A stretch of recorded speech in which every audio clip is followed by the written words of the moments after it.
First முன் வசதிய முக்கியத்துவத்தையும் நம்ம போகும்போது சோத்தாங்கை பக்கம் தான் போய் சேரணுங்கிற முக்கியத்துவத்தையும் சொல்லுவாங்க. அதாவது என்ன ஹதீஸ் வருதுன்னு சொன்னா கேள்வி புரிஞ்சுல, முன்சஃபுடைய முக்கியத்துவத்தையும் வலதுபுறத்துடைய முக்கியத்துவத்தையும் சொல்றாப்புல. முன்சஃபுடைய முக்கியத்துவத்தை பத்தி எப்படி ஹதீஸ் சொன்னா, அந்த சிறப்பை ஒரு மனிதன் அறிந்தால் முன்சஃப்ல நிக்க மக்கள் போட்டி போட்டுக்கிட்டு வருவாங்க. அதற்காக மக்களுக்கு மத்தியில ஒரு சர்ச்சைய யாரு முன்சஃப்ல போய் நிக்கிறதுன்னு சொல்லிட்டு போட்டா போட்டிய மக்களுக்கு மத்தியில வர எதை வச்சு தீர்வு பண்ணுவாங்கன்னு சொன்னா சீட்டு குலுக்கி போடுவாங்க. சீட்டு குலுக்கி போட்டு யாரு பேரு வருதோ அவங்க தான் முன்சஃப்ல போய் நிக்க முடியும். அந்த அளவுக்கு மக்கள் முன்சஃபுக்கு போட்டி போடுவாங்க. எப்ப போட்டி போடுவாங்க?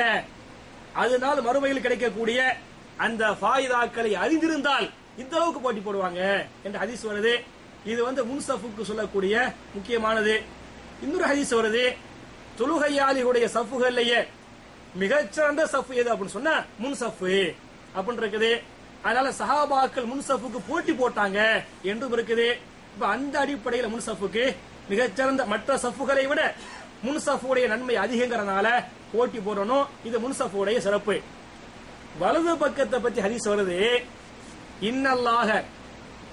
இன்னல்லாஹ வ மலாயிகத்தஹு யுஸல்லூன அலா சுஃபூஃபில் மயாமினி ரவாஹு அபூ தாவூத். அபூ தாவூதுடைய ஹதீஸ்.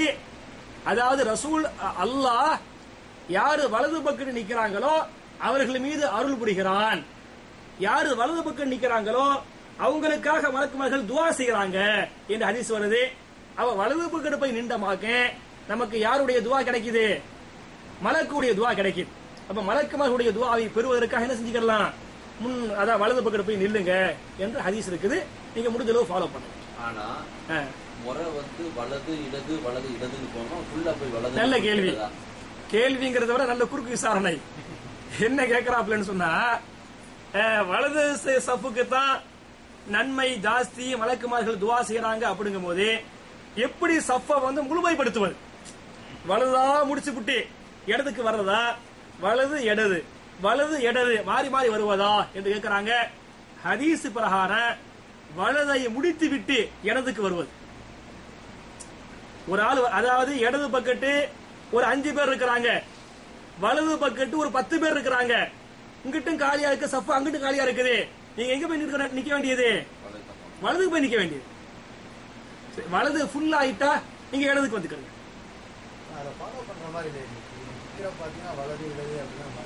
அதாவது மக்கள் ஃபாலோ பண்றது. நான் இப்ப ஹுஷு விஷயமா சொன்னேன். நீங்க ஹுஷுவை பத்தி எவ்வளவு பேசுனீங்களா, மக்கள் ஃபாலோ பண்ற மாதிரி தெரியலையே அப்படின்னு கேட்க முடியுமா? நம்ம மக்கள்கிட்ட எந்த அளவுக்கு இன்னைக்கு ஹுஷு இல்லைன்னு சொன்னா, ஒரு வாரத்துக்கு முன்னால எங்க ஹோபால நான் தொழுது போட்டு வர்றேன். பெரிய தாவா சென்டருக்கு ஏத்த மாதிரி பெரிய பள்ளிவாசல். ஒரு சவுதி தொழுதுகிட்டு இருக்கிறாரு. மொபைல்ல போன் வருது. நான் வந்துகிட்டு இருக்கிறேன். போனை எடுத்தாரு. ஒரு ஆளு போனை எடுத்து பாக்குறாரு. யாரு போன், அந்த நம்பர்லாம் பாக்குறாரு. நம்பர் கிம்பர் எல்லாத்தையும் பார்த்து அப்படி ஆஃப் பண்ணி வச்சுட்டு உள்ள போட்டாரு. திருப்பி வருது, எடுத்தாரு, உள்ள போட்டாரு. 3வது டைம் வருது, நின்றுட்டு இருக்க தொழுதுட்டு இருக்கிறாரு. 3வது வரக்கூடிய போனுக்கு எடுத்து ஆன் பண்ணி ஆனா சலா இதனால் ஒரு சவுதி தொழுகையில முதல்ல பார்த்தாரு, 2வது பார்த்தாரு, 3வது ஆனா சலான்னு சொல்லிவிட்டு உள்ளத்துக்கு போடுறாரு. இதுதான் தொழுகையா? இதுதான் ஹுஷுவா? அப்ப இப்ப எல்லாம் மக்கள் தப்பு பண்றாங்கிறது புரிஞ்சுக்கிட்டு நம்ம அவங்களுக்கு சொல்லணும்.